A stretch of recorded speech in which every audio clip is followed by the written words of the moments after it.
Good morning, good morning, good morning. Happy Tuesday. I hope you are doing well and feeling well and feeling ready to go because, guys, it's the 16th of July. So I'm looking forward to being here with you all as we keep pushing forward. I mean, when I work with step one and I work with step two, I see the results, right? So that's why I'm really emphasizing a lot. The step one is very, very doable. One of our doctors, Dr. Anthony, he's taking his test on this Thursday. So you see him often, every morning, every afternoon, usually. And, he's stressed like we all are, but there's nothing to be really stressed about. I mean, it's a board exam. You'll get nervous. But if you practice the same way every day and you practice the questions and the techniques that we talk about, you'll come out passing like Dr. Anna, like Dr. Meda, like many other doctors who just go in and do very well. Now, no matter what, you're going to be nervous. I guarantee. And I'm here with you. So I know I'm seeing Dr. Patel right after the session. Dr. Singh, we talk often. The whole point is I do these morning, afternoon sessions to really be able to spread myself out to all of you to show you how to answer questions, how to really push to get the points. But at the same time, I know it's not easy when you're studying, what to do, what not to do, how much to study, staying disciplined, staying on schedule. I mean, I'm being honest too. This is us talking too. Not easy to stay on schedule, not easy to stay disciplined. It's not easy to do it during the summer, realistically. I laugh because I wouldn't want to do it. I get it. I was in everyone's shoes at one point. That's why I do my best to show you guys what I can do, right? What you can do as a team. I know today we talked about acid-based disturbances, possibly. I want to see if Jamie jumps on. I reached out to her because she's the one that she was the doctor. Dr. Jamie was the one asking about acid basis. So respectfully, if she jumps on, which I hope she does, we'll handle that. If not, we'll just do it on Thursday. If she doesn't jump on, we can do any questions from this yesterday afternoon endocrinology. We could do some farm questions. We could answer questions here because I know everyone here is studying, right? So let me ask you, you don't have to turn your voice on, or you could just chat, you could just answer in the group chat. What are you personally studying now? What are you guys studying right now? Dr. Patel, Dr. Singh, and Dr. Suma. What are you studying? Are you studying biochem, immuno, micro, systems? Give me some feedback. Let me know what you're studying currently. And after you tell me what you're studying, um tell me what issues you're having with the certain topics and certain systems, right? This is why we have these Q&As Tuesday, Thursday mornings. I'm here to help you all understand that it's you have to have a certain time frame. It's already mid-July, so if you feel that you need a month or two to study, perfectly fine, but you have to have a certain game plan. Just because when it comes down to prepping for the exam, NBMEs are great to take. 120s are awesome to take. There's two of them. There's a new one and an old one. And basically all the combination, all those together will eventually have us on board to prepare for the actual exam. So that's the reason why we do assessment tests, right? To see exactly what we're at. Dr. Singh says more systems, renal, physical is something that is physio, I guess, is something that is still a struggle, but I'm getting better. Okay. So let me ask you this, because realistically, right, we all have to be aware of this as a team. How many days are you all using on average per system? Are you studying 2 days a system, 3 days a system? How are you approaching a system? And Dr. Singh, if you want, you turn the audio on. Let's talk a few minutes because I need to help everybody out. Questions are doable. Yes, studying is studying, but I'm here to work together as a team. Dr. Singh, how you doing? Good. How are you? Good morning. Awesome. Good morning. Thank you for jumping on. I know it's on the West Coast, so I Yeah. thank you always. But before we answer that question, guys, this is nice because from the students that have told me, they go, clearly, I can cater everyone's needs, right? I wish I could have everybody wake up at that time, but because I'm on the East Coast, it's 9 o'clock here, 8 o'clock Chicago. It was a 6 o'clock West Coast. It sucks, right? Yeah. I wish I could have it all and please everyone. Unfortunately, I cannot, right? So I appreciate you waking up early. but it gets you up and running, does it not? Do you feel like It this does. helps you with the day ahead? It does. I definitely get a lot more done because I wake up so early. Mm-hmm. It kind of like this session kind of sets my mind into study mode already. And then like I've fallen off the train a little bit, but I used to just like do the questions right away after the session and then start the rest of my day. Cool. But I'm trying to get myself back into that habit because I did get a lot done. And this time, like, I don't know what it is. Like, I'm trying to get myself to do more, but I just can't. I don't know if it's like exhaustion, I overworked myself or what, but it's kind of hard right now. Okay. Do you mind if I ask a few questions? Yeah.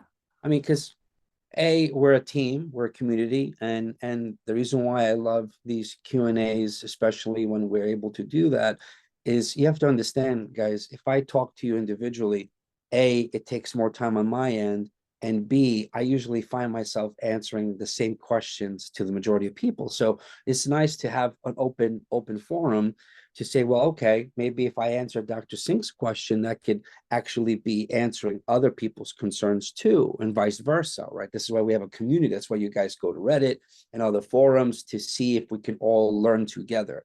So, Dr. Singh, you're taking your test, you're studying, you said perhaps you have to take it maybe the end of August. Yeah. So I know a lot of people get exhausted. A lot of people get fed up and they get tired and they drop off. They go, you know what, I'm tired, I can't do it, I need time off. Let me ask you this. When you were in your zone, when you were studying, when you were feeling good, right? How were you structuring your days? The way I was structuring it, like I would start with your session and then Mm-hmm. I would just go eat breakfast right after. And then I would do questions, like do the question set that you would put up. Mm-hmm. And then I'd go to the gym, I come back, and then I start your 1 o'clock session for us. Okay. It's 1 o'clock. And then after that, I do more like I try to like since I was doing content review when I first started, that's what I ended up doing. I ended up watching like online med ed videos and Okay. then doing questions. Okay. So clearly, guys, when you're home, it's difficult and challenging. I tell a lot of students if home is a distraction, go somewhere to library or to coffee shop. But again, there's a lot of distractions everywhere. Um, at the same time, I also, when I used to study a lot at home too, I found it like exhausting. I wanted to change environment, change scenery. So I would study in the living room, then the dining room, then my bedroom. I had to move around a lot. What kept you going, doctor, when you studied? What kept you staying on schedule every day? I think at that time it was more of like the motivation of just trying to get this over with. Okay. The And motivation getting over, like getting it done to move on, right? It's like feels like you're it's like we're stuck in a little bit, no? yeah, but I feel like in that moment, I didn't take much rest. Like, I went every single day. I didn't even take a single day off from like doing the review videos or anything like that. So I think that messed me up. And then, of course, like you already know, going to Miami and then coming back with the jet lag, that Well, didn't help either. Dr. Singh, for those that don't know, Dr. Singh goes, I'm gonna visit a friend in Miami, which was I loved it. You were jumping on from Miami, right? Listen, I wish I was in Miami too, because I go often, I have a lot of business down there and friends, but it puts it changes up a little bit, right? Your schedule, right? When you have to travel and you have to go to wherever. So respectfully, you went to your friend's place, you were studying from there, but that could also change things, right? It could change Mhm. things a little bit. Okay. And then what happened? You got back from Miami, and then were you still? What was that? Where you started dropping off a little bit? Yes, that's definitely where it started just going downhill. So the reason why I bring this up is again, most of this exam, is I expect you all to have your basic science foundation there, whether it's fresh or not. It's then we fix it, right? Fine. Mhm. Questions. You buy a Q bank, you spend some money, you do questions. Fine. The other part of this exam is this. and this. You have to be in it. You have to, if I'm being honest, if you're not in it, you can't study. I got doctors who tell me, hey, it's 9 o'clock at night. I felt guilty all day. I got to do more. But you're exhausted. So what are you accomplishing? Nothing. I've been there too. I've exhausted myself. I've burned myself out to a point where I need to get away for a couple of days. Problem is, it's hard to get back in again. Just like going to the gym, eating healthy, going back to school. Trust me. So when I tell you, when I spend time talking about this, is because this is what you all need to hear. You need to take breaks 1,000%. Don't expect to work 7 days a week. Anybody who tells you that, it's ridiculous. Even I'm telling you, there's no way to study 7 days a week. Now, 7 days a week can mean, Dr. Singh, Monday to Friday, 10 to 12 hours, plus or minus your schedule. Saturdays, most of the day. Sundays, 2 hours. Is that a fair statement to say you've been studying 7 days? Yes, you have, right? But not full days. You need to take time to relax, whether it's Saturday or Sunday. I know people say, come on, man, let's do questions. What are you talking about? This is easy. No, I know. But then doctors like Dr. Singh, like yourselves, you might start burning out. So working hard during the week, treating it like a job, like going to a rotation, then Saturdays or Sundays, some people have, religious things, family stuff, whatever's going on, you take some time for yourself, because then when you go back to work Monday morning, you feel energized, right? Now it's July 16th. Before you know, it's going to be August 16th. It's going to be September 16th. So you have to really pace yourself. Let me ask you this. Can you physically sit and study all day? I can, but that's what's gonna burn me out. Exactly. So the reason why I ask you is this. I personally would suggest many things. I mean, again, we talk individually, we talk together as a team. Dr. Patel says, hey, listen, 3-4 days a system. See, this is what I like, because when you use certain programs to give you certain schedules, they usually fail, because there's no way all of us here, just like wearing a sneaker or a shoe, the shoe is just a universal. They make million copies, million pieces for everyone's anatomy. It's impossible. Same thing with scheduling, right? How is it possible that Dr. Singh and Dr. Patel could use the same schedule? It's not possible, because maybe Dr. Patel says, listen, I use 3 days for endo because I'm poor in it. But then in cardio, I spent 1 day. Dr. Singh says, well, I did the opposite. I actually had to do 3 days cardio, 1 day endo. You see what I'm saying? Or vice versa. The point is, you have to figure out what you need every single day. That being said, now, Dr. Singh says, listen, I can't study all day. I get it. Do you take breaks throughout the day? I try to. Do me a favor. I need you on point, right? I'm going to say this because I care for you all. Don't push yourself all day. This is what I would do. These phones are a distractor, but this is what I need for my business and my investments and you guys. So this is always by me, but I've worked hard to not get distracted, right? This is what I would suggest, Dr. Singh. Don't think of it as you got to do it all day. Say, I will spend maybe 1 to 2 hour sessions. Like I'll do 1 or 2 hour work and then stop. Maybe 10 minutes, maybe a half hour, plus or minus. Like I will do 2 hours of whatever, questions, videos, don't care.